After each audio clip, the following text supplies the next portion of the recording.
Alrighty.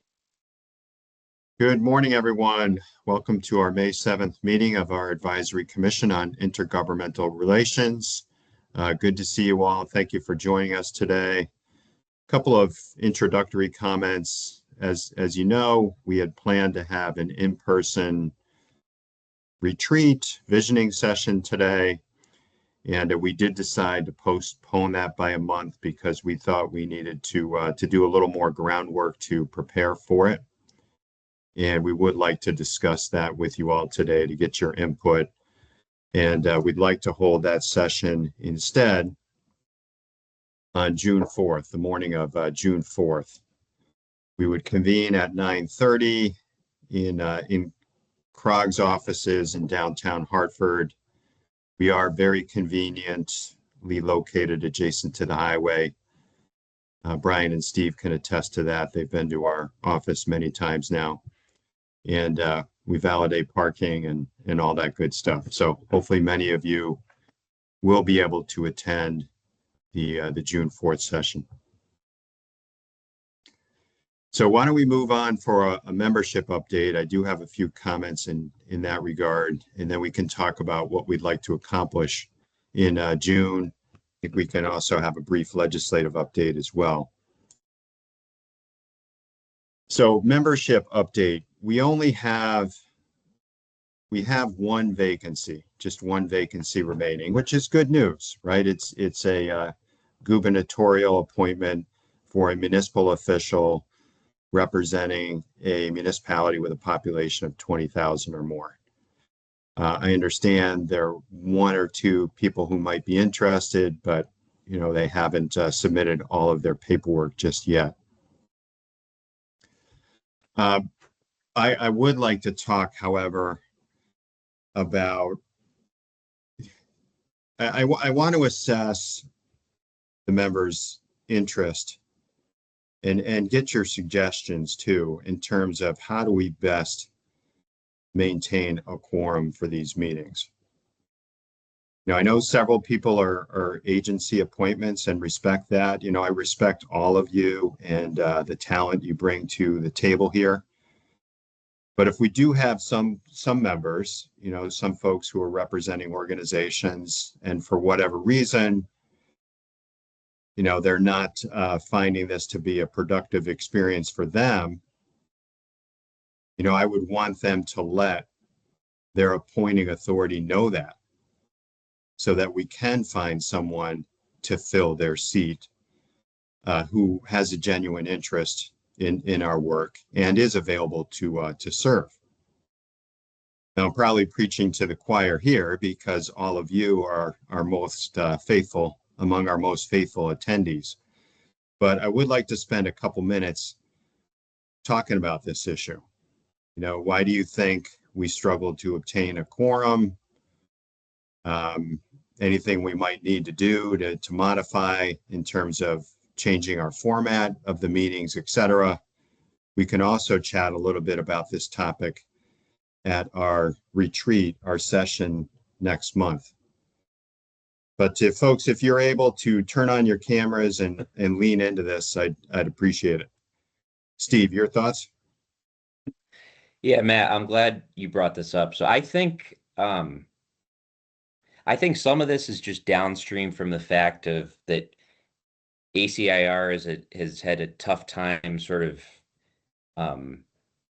manifesting or articulating its purpose, and that kind of creates a vicious cycle where, obviously it went from a situation a while ago where it had dedicated staff at OPM and, Christine now and Bruce along with her before and Martin are doing yeoman's work, but this is just one of many areas that they have to work on. And I think not really having a sort of known reputation in the legislature or even, among the public sector community makes it difficult, because the purpose of ACIR is to be sort of a clearinghouse for all these different stakeholders in the public sector. And because I think the commission has struggled to really perform that function, it's become difficult for even members to understand why are we here. Um, and I think that that should sort of be the focus and the number one priority for kind of strategic planning. And I think Matt, you and I can probably spend a lot of time trying to address that issue. And I think twofold. One would be you and I should probably just meet with all of our members, kind of maybe even one on one, and just say, you know, are you still interested in being on ACIR and proactively trying to fulfill the mission and really trying to turn the reputation around of the commission? And then secondly, I think meeting with external stakeholders, especially at the state legislature, to get their input and I think offer to them what ACIR can do because there is a need, as we've seen this session, to bring different stakeholders together to improve communication between whether it's state agencies and municipalities or the legislature, the impact of policies passed at the legislature and getting a better feedback loop. So to me, there's such a critical need for fulfilling the mission, but because that mission hasn't been filled, it's this vicious cycle where people are like, well, what's the point? So I think we need people that are serving to be 100% on board of trying to make sure that we're doing what we're supposed to be doing, coming with ideas uh, and whether it's the way that we format meetings, whether it's bringing other people into it. Um, so those would be my suggestions for right now. Thank you, Steve. I think that's well articulated. I like your suggestions there. Jim, followed by Eric. Thank you, Matt. I agree. I agree with Steve, but I believe also that the problem is twofold. It's number one what Steve was talking about, but over the course of many years, this has been a problem with ACIR. So this isn't a new problem.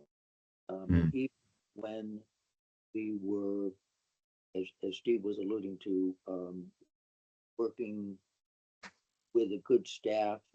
I shouldn't say a good staff, with a considerable staff that was doing a lot of work. We still had this problem with the quorum. The, the second, in addition to what Steve was talking about, I believe that there are appointments that are made, people who are appointed who really, once they attend a couple of meetings, they lose interest because simply they just don't have any interest in what we're doing, regardless of what the focus is. Kind of, it's like, oh well, they got appointed somehow or another, but now it's more of a bother, and so they just aren't interested, and so they don't come. So I think one way to approach this is to must be that Christine or somebody there at OPM has a list of attendees and who doesn't attend, and so probably Matt, if you could get that list and see who is it that I would suspect that there are some folks on that list that just regularly don't ever attend, and I think that just as Steve was suggesting, that there should be a one-on-one discussion with those folks, and they should be asked to either attend or drop off. Somebody appointed would be more interested in the sorts of things that we do discuss. Yeah, thank you for that, Jim. And I know you've got this great historical perspective, and I acknowledge, right? It's hard to find people to serve on commissions like ours, and maybe CCM or cost is twisting someone's arm. Hey, give this a try. And to your point, they go to a couple meetings and it doesn't turn out to be something that they find personally fulfilling for whatever reason. Let's hear from some others here. Eric, followed by Brendan. Yeah, thanks, Matt. I think it's a great topic, and I largely agree with both Jim and Steve and what they were saying. I think the sort of positive approach of speaking to people and finding out who's really interested.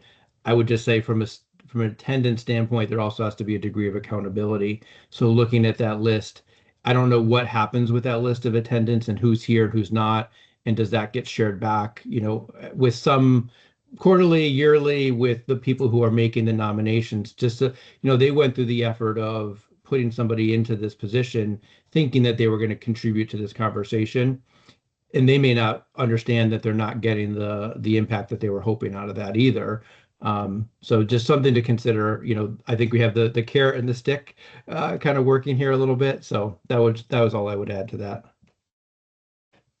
Very good. Thank you, Eric. And that accountability piece, I think, is important. Brendan? Thanks, Matt.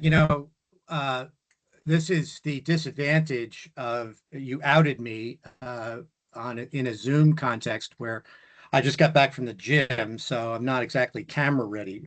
So I was hoping I could stay incognito for the meeting, but it is an important topic. I'm sympathetic to your position as a former chair of this commission, and in reflecting on my time leading it, as well as my time being a member of it, I think ACIR, and this is maybe more appropriately the topic for next month's strategy meeting, but I think to be effective, ACIR really needs to become institutionalized in that either it has to be affiliated with another institution and can become a sounding board for members and interested parties to the discussion about intergovernmental relations, both education, municipal, local, and regional. I think the RESCs, it's great that Eric is participating in this because I think the RESCs should be playing a big role in this. But I also think that, as others have said, the lack of staffing and commitment to it, and to some degree, a little bit of perhaps a conflict that might exist with OPM, for example, in terms of their oversight of what we're doing from a staffing standpoint, but also maybe having to recuse themselves from certain votes and other things. Maybe that speaks to the idea that we should perhaps try to affiliate ourselves with some other institution that can provide and help with some of the administrative aspects of this. But then also, sorry, stop. But also be more of a voice on actual policy that's taking place in real time, whether it's with the administration or whether it's legislative or other fora where discussions like what we're here to talk about are going to be relevant. And so our input becomes relevant. I'm thinking in particular of Sean Scanlon's efforts, which on property tax reform. I mean, that is something that is uniquely suited for ACIR to help him do. And the more that we can inject ourselves into those kinds of policy discussions, I think the better. I think it gives us more purpose. It also gives us more support, and maybe the way for us to go. So I'm going to mute now because clearly my dog is not muting himself. So. Well, we can't really hear your pup, Brendan, but thank you for offering your perspective too. Lots of good feedback on this topic. Why don't we just get a couple more comments and then try to summarize where we stand now. Understanding we'll discuss this a little bit more next month. How about Steve, followed by Francis? Yeah, just real quick, I just want to say that I agree with everything that Brendan just said, and it's the one context where institutionalized is positive, but I think he's absolutely right, and I've had the same thought about the comptroller's efforts and what he's been trying to do, and I think there is potentially a real synergy there as we think about that institutional question. Good. Francis. Yeah, thank you. All good points. I would add maybe two different ones. One is that, in my experience, people tend not to participate in bodies where they don't feel that subjects of interest to them are being elevated or pursued, right? So if people are not participating, maybe it's because their interests or priorities differ from ours, and they may actually have some relationship to intergovernmental relations, but they may not have been what we have historically, this body has historically prosecuted, which is largely state, local, and intermunicipal, right? There's a lot more to intergovernmental relations than just looking at the cogs and resks. And I think some of the issues we've been talking about are extremely long-standing issues, and there's fatigue associated with them, right? Because it's hard to see if any progress is being made on, for instance, the property tax, right? That's been talked about since at least the 90s. And so people may opt out. And I wonder if we had perhaps some more topical discussions or ones that are more, that might have broader interest right now. Like obviously the last 2 years have probably been one of the most fertile eras in recent history for restructuring of federal-state relationships. There is definitely a lot to talk about, and we have been largely silent on that. Yeah, good points, Francis. And I think we can really get into that next month in terms of what other topics, what other areas of focus would we like to work on or spend time on. Thank you. Okay, well, really appreciate all the feedback on this point. Steve and I will make a concerted effort to promote attendance at next month's meeting. Do you think the majority of you will be available on June 4th? Yes. Excellent. Not sure, Bridget? I'm so sorry. I don't know if I'll be available to be in person, but I can join virtually if that works. Okay. But I know it's better to be in person. I realize that. Yeah. Well, I understand you've got a long trip. So, well, we'll provide you with that option as well. Great to have your involvement. Okay, good. Why don't we move on then? So we still lack a quorum, correct, Christine? So we can't vote on our minutes? Correct. All right.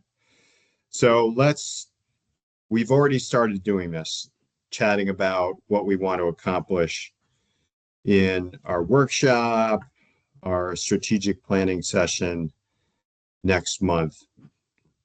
You know, one thing we've talked about is, hey, let's not forget the recommendations coming out of the 2 reports we just completed, our education work group, as well as our municipal workforce development group.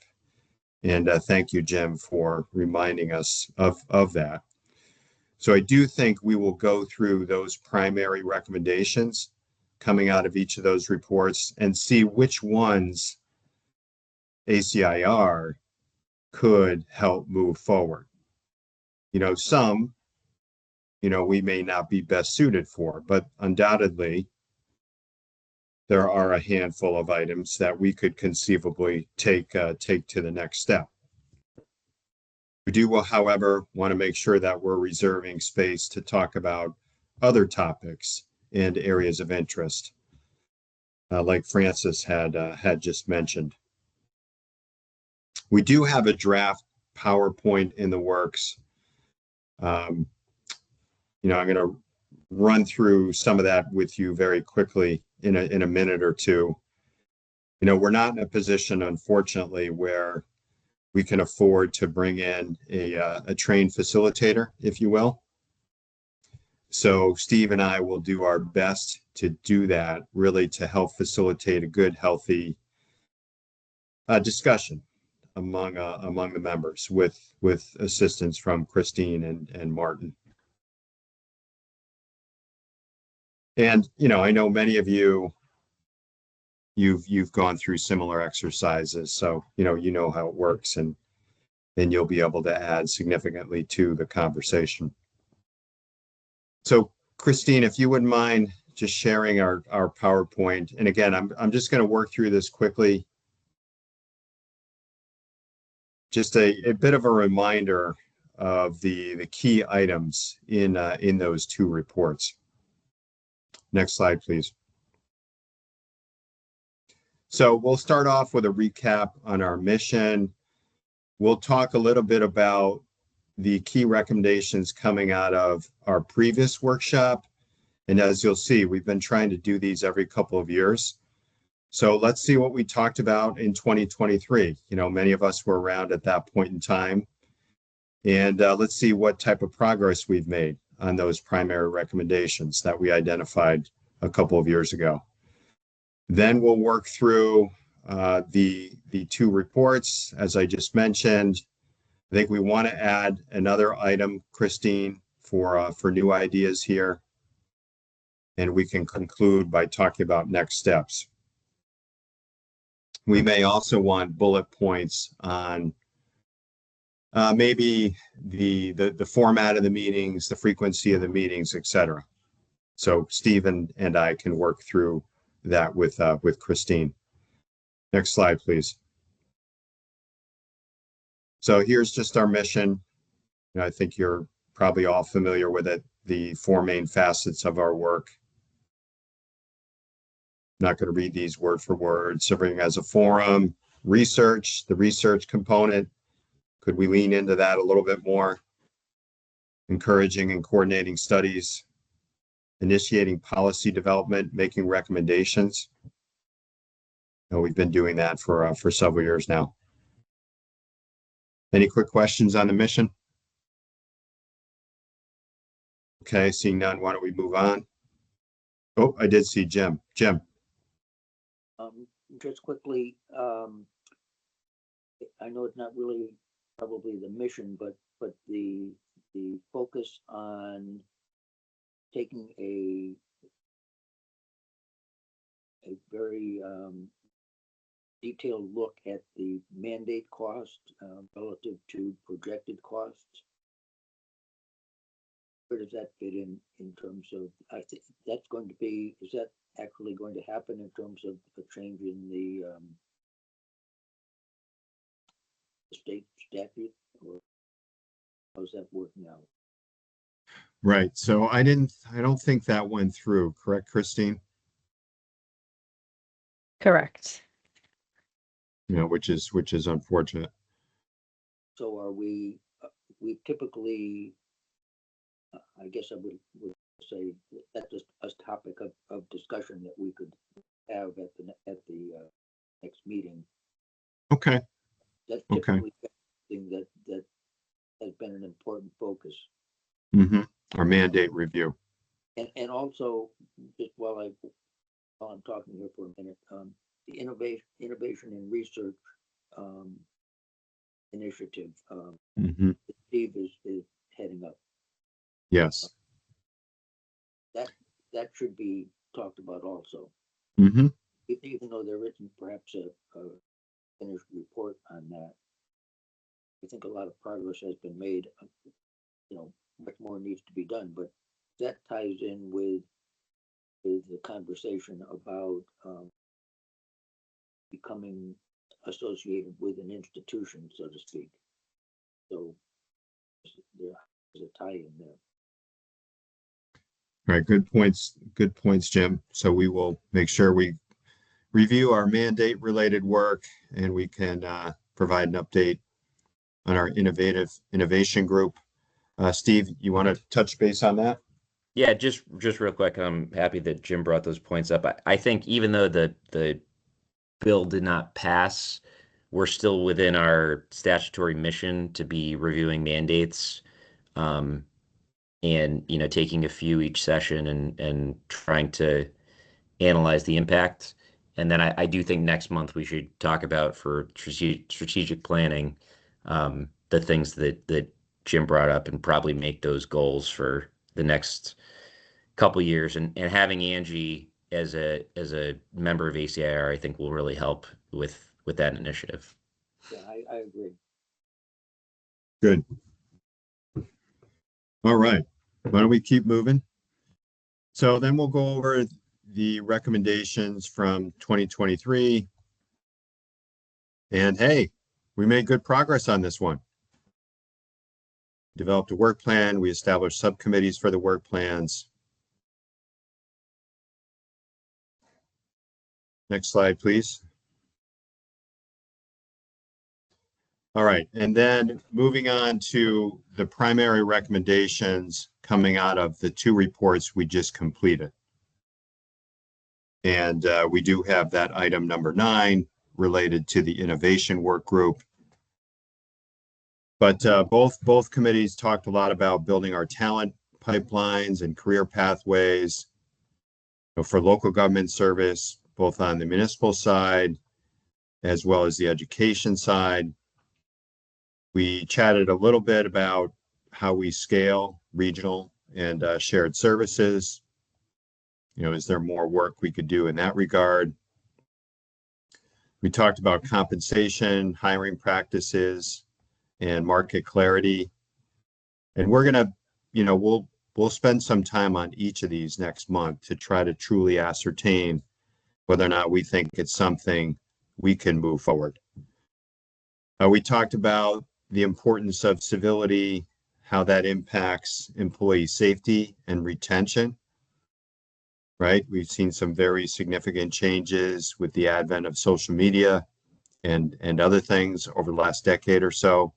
That's really impacting the workplace in local government, both town and schools.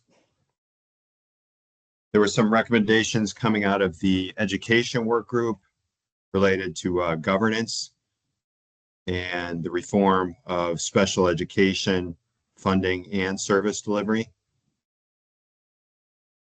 We talked a little bit about the importance of applied research and data, how to best maintain that. Standalone municipal innovations, we highlighted a few. And then we discussed funding and partnerships to support this work, particularly on the workforce development side. For example, if we want to support municipalities and school districts with creating apprenticeships or trainee programs, a primary obstacle, as we know, is funding. How do we best pursue that? So those are the main recommendations coming out of both reports that we want to spend some time on. Eric? I think a couple things I would add to that. I think the timing is really powerful right now with some of these recommendations coming out, and there's some places where I think we can be sort of tapping into, right? So you have the commission that's been created that Miguel Cardona is going to head up, looking at pathways. We've met with him as the rest to talk about what role we might play. A lot of us do a lot of workforce development already, and have those relationships with business partners. So I think there's some pieces we can look at that we can be mapping onto that these recommendations align to. And maybe that's more of the vision work in June. The other thing I would add to that is coming out of this short session, the focus on ECS, the focus on school funding, that is broader than special education, but there was clearly a momentum there. And so I think there's some pieces that we want to be thinking about in next year's work and how we're aligning to some of those other initiatives that are getting traction. Yeah, thank you, Eric. Those will be important ads. Any other questions related to this slide? All right, we can just advance quickly. Christine, next one. So this just actually, this is where we try to flesh out each one in a little bit more detail. The talent pipelines, career pathways. All right, thank you, Zach. Thanks for coming today. The internship program, the trainee program, funding would be key for this one. Next slide, please. An apprenticeship program. How do we engage our labor partners? I know Zach just had to sign off. Next slide, please. Lowering barriers, broadening the entry points. How do we diversify our talent pool? You know, how do we best compete with the private sector, even the nonprofit sector? You know, where can we modernize our hiring processes a bit? I know we've made some progress in that regard, but there's certainly much more we can do in the public sector. Next slide, please. These were more education specific coming out of that report.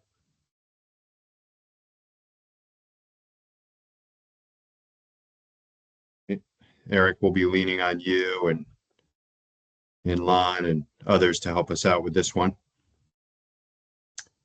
Next slide, please. So then scaling regional and shared services, utilizing existing state statute.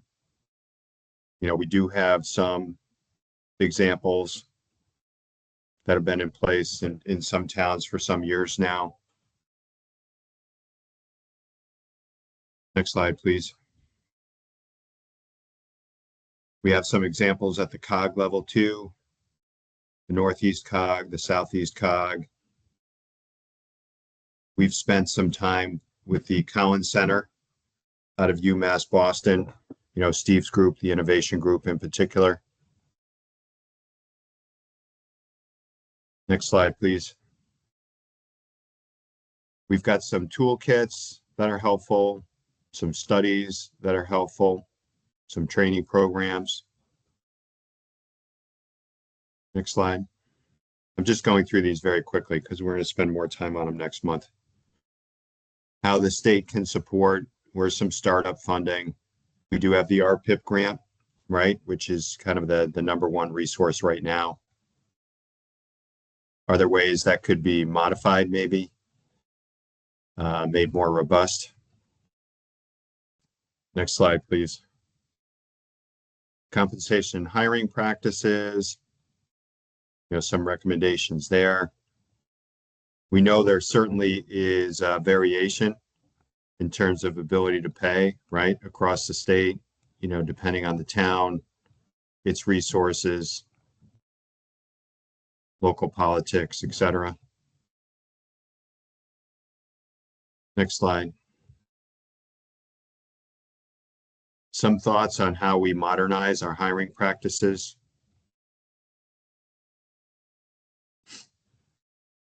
You know, one thing I like to say here is, do we need to move to hiring folks more, especially entry level, especially for entry level, more based on an assessment of potential, passion, interest, as opposed to years of experience, you know, which our entry level folks, many are just not going to have.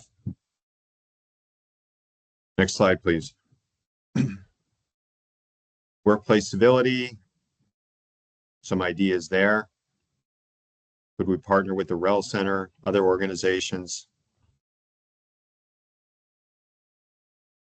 Next slide. Could we look at developing guidelines, model guidelines, and safety protocols, understanding that some already exist?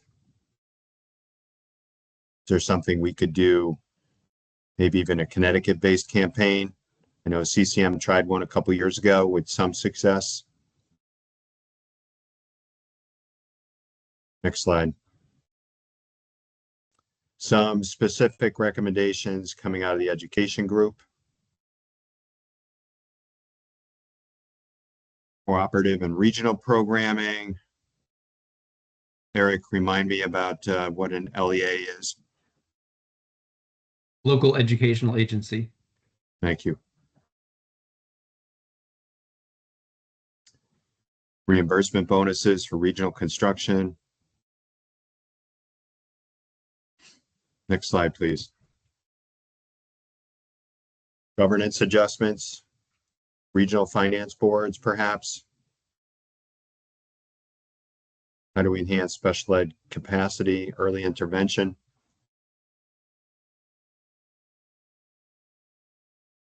Next slide. So then applied research, a little bit of a different topic here. And this gets in part at the work of the innovation group.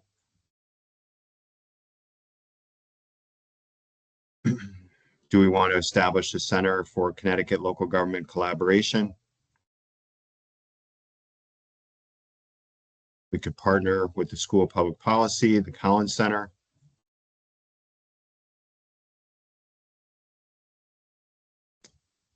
Next slide. Data, do we want to develop a one-stop portal linking our existing open data and agency data sets? Help to promote more evidence-based or informed policymaking. I know I was certainly dealing with a few bills this past session where that was not the case, right? It was based on a legislator's perhaps personal experience or even something their family had dealt with, and understanding it's important to them, but does the data really support what they were trying to achieve? Technical assistance to small towns. Next slide. Some standalone municipal innovations. A service to career initiative as an example. Can we collaborate a little bit more on some of the state's workforce initiatives? State arguably has more resources for this than most municipalities do. Next slide. Funding. We know how important RPIP grants are. Might we want to see them modified in some fashion? Potentially more funding allocated. Got the Department of Labor Skills Training Fund. Is that something we can access or local governments can access? Next slide.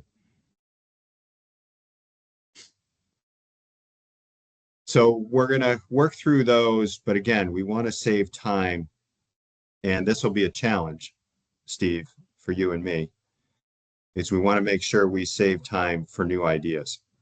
So you can probably stop sharing now, Christine. Just want to walk everybody through that quickly.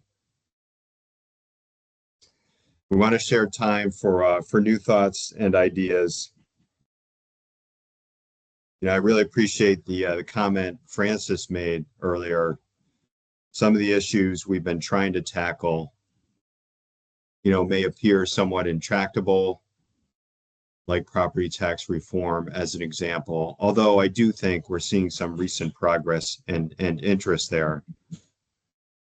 But are there other concepts, including several of those we just took a quick look at, that might be more feasible and attainable? But as part of this exercise, we're going to have to look at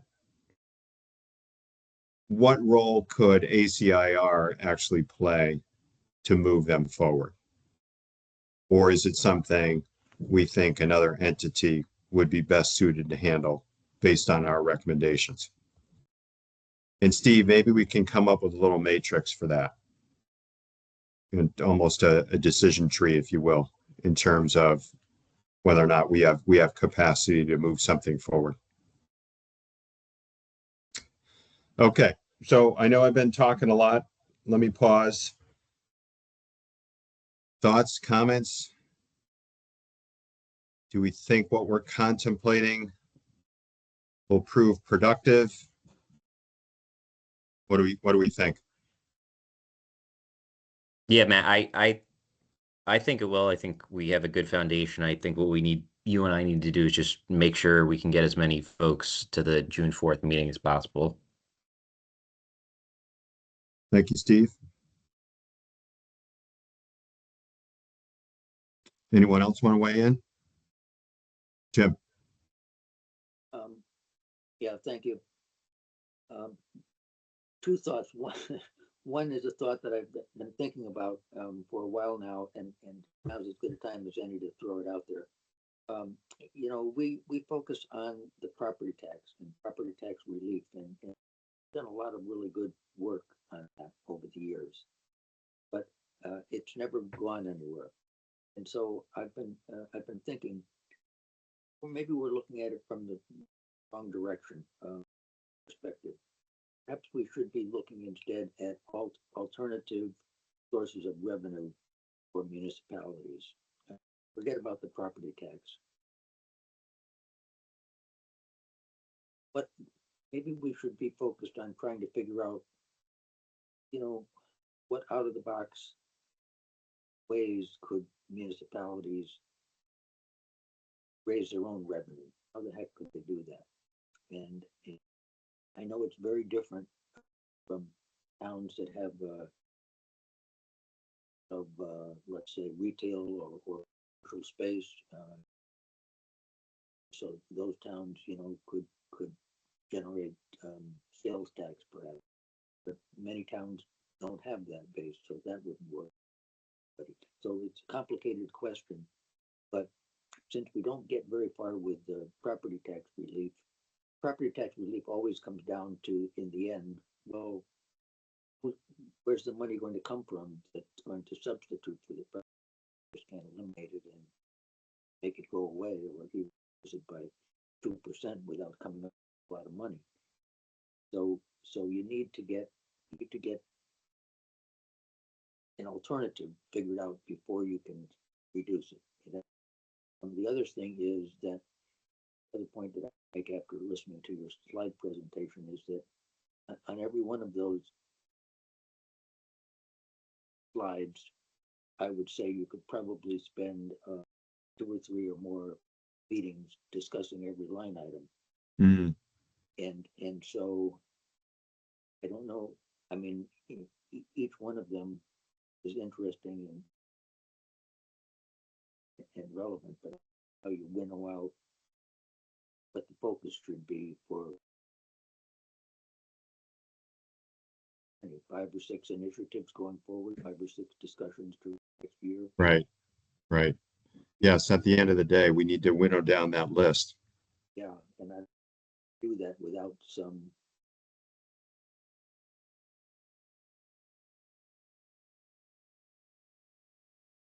Well, we'll do our best. We'll do our best, Jim. You know, I think in 23, we were able to whittle it down somewhat to a short list, and we can do it again this time around. Yeah, I hope so. Good. Any other thoughts? Okay, thank you, Steve. We've certainly got to do our homework to prepare for this in collaboration with Christine. So I'll reach out to you separately on that. Yep. Because we want to make sure it's a good productive session for everybody. All right, how about we move on to the next item of our agenda? We only got a couple things left. Legislative update. You know, normally we lean on Martin for that. He had a conflict today. But Christine, can you give us a brief update on items that were important to OPM?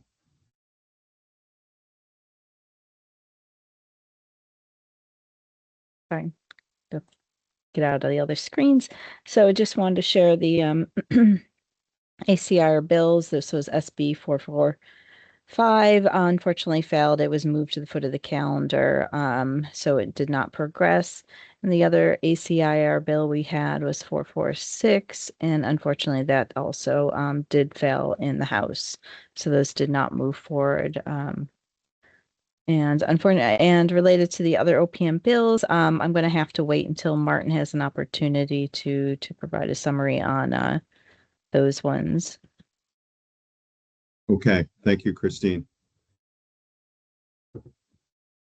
Anyone else want to report on legislative items?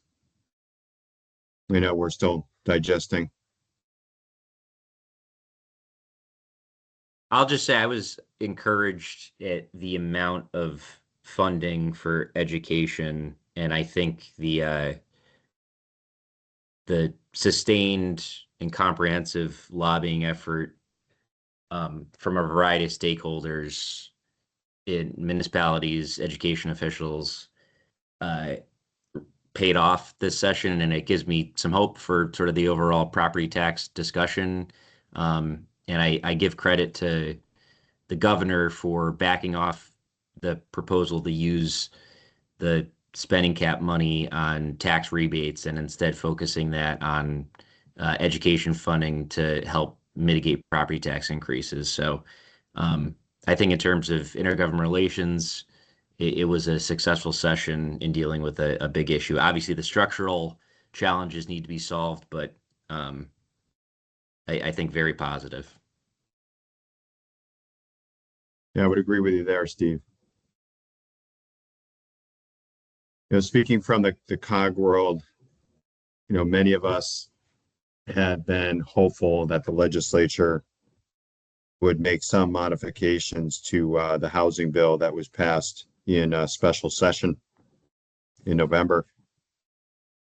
And unfortunately, the majority leader had a bill referred to as the majority leader's roundtable bill that unfortunately got held up in the Senate and didn't move forward. They did tack on a very small number of items to an environmental bill, which did pass both chambers. So they did fix. There was an open question in terms of the parking regulations section of the housing bill, in terms of what would happen with developments of exactly 16 units, what type of parking regulations would apply. So they did fix that. They also put an expiration date on the majority leader's roundtable itself. Thank you to Francis for serving on that over the past several years. And they made a couple modest changes to the Council on Housing Growth as well. But many of us had really hoped that they would extend the deadline in which municipalities have to update their zoning regulations related to middle housing developments. Currently, that's due on July 1st of 26. We had hoped to push that out by almost a year. That didn't happen. And then there's also a question in terms of our ability. We were seeking more flexibility in terms of the use of additional regional service grant funds that are provided to us by virtue of the legislation. And unfortunately, that didn't come through either. We'll probably pursue both of those things administratively with the Office of the Governor and then OPM. So a little bit disappointing there. But I think overall, the progress, as Steve noted, for municipal aid for both local government and education, we would view as very positive. Anyone else on legislative update? Okay, moving on to the last item on our agenda, and we can wrap up a little bit early today. Anyone else have anything you wanted to share? Maybe something you're working on that you think would be of interest to your fellow members?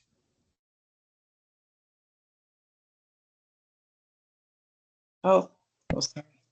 Yeah, go ahead, Eric. Go ahead, Angie. I think Angie, you were ready to go Oh, first. sorry, Go I ahead. didn't raise my hand. I just threw it, jumped in. Sorry, Eric. No, you go ahead. I just want to say one, graduation Monday. We're excited. But some of the things, one thing we're trying this summer is to hold a case competition. around a local government issue and we're inviting undergraduate students in different departments across Yukon and then other universities, Central, Eastern, Trinity, and so on. We're trying to start, we've been working on the pipeline, right? Trying to get undergrads more excited about public affairs, public administration, public policy.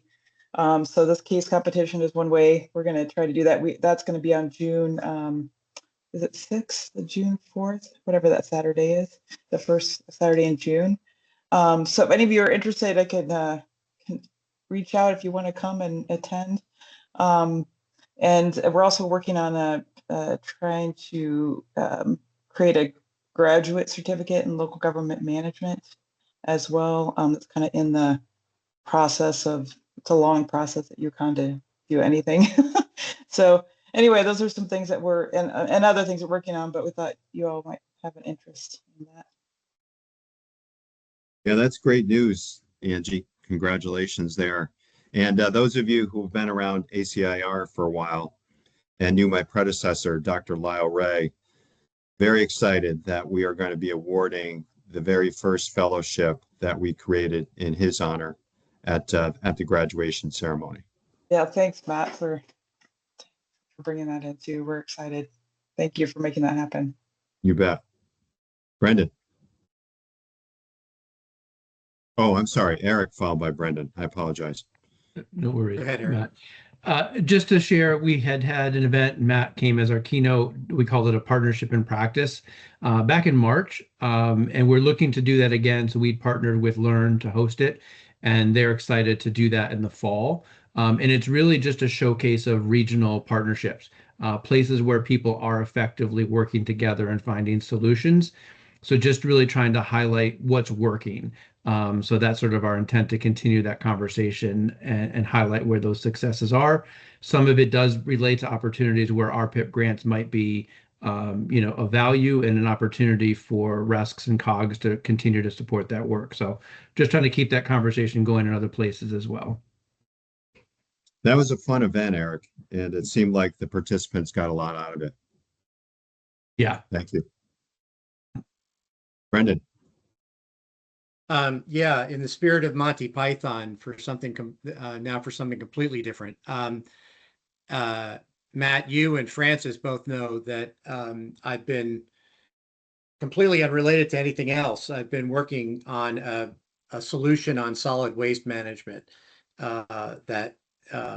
and more specifically, have been working with the city of Torrington and the Northwest Hills Regional Resource Authority on a waste reduction technology that is very interested in coming to Connecticut. And in that vein, just a legislative update, the legislation that formally conveys the Torrington transfer station to the NRRA did pass, and there is a $500,000 allocation out of the MIRA dissolution fund that is going to help it's going specifically to the NRRA to help them stand up the new operation there, which is is really important, I think, because it will be a publicly owned transfer station. As we know, so many of these are being gobbled up by private sector interests, that this is going to be a municipally owned facility through an RWA there. And the company that's looking to come to Connecticut is looking forward to being a big part of that. So happy to discuss that with folks as they deal with their own MSW issues going forward. Yeah, thank you, Brendan. I know we'd love to schedule a meeting here with CROG's Regional Waste Authority. Yeah. Good. Anyone else? Excellent. Well, thank you for those updates. The last item we had was public comment. I don't see any members of the public, correct, Christine? Correct. All right. Well, thank you all so much for a productive meeting. Really appreciate your help. Steve and I appreciate your help, along with Christine, in terms of preparing for next month's session. We're looking to have a good, productive work session, and let's have some fun too. So hopefully you can show up. We'll feed you well, and it'll be a good chance to get together and do some good work. So thanks, everybody. Steve and Christine, if you have a couple minutes to stay on, that would be great. Take care, everybody. Thank Thanks you. all. See you all later.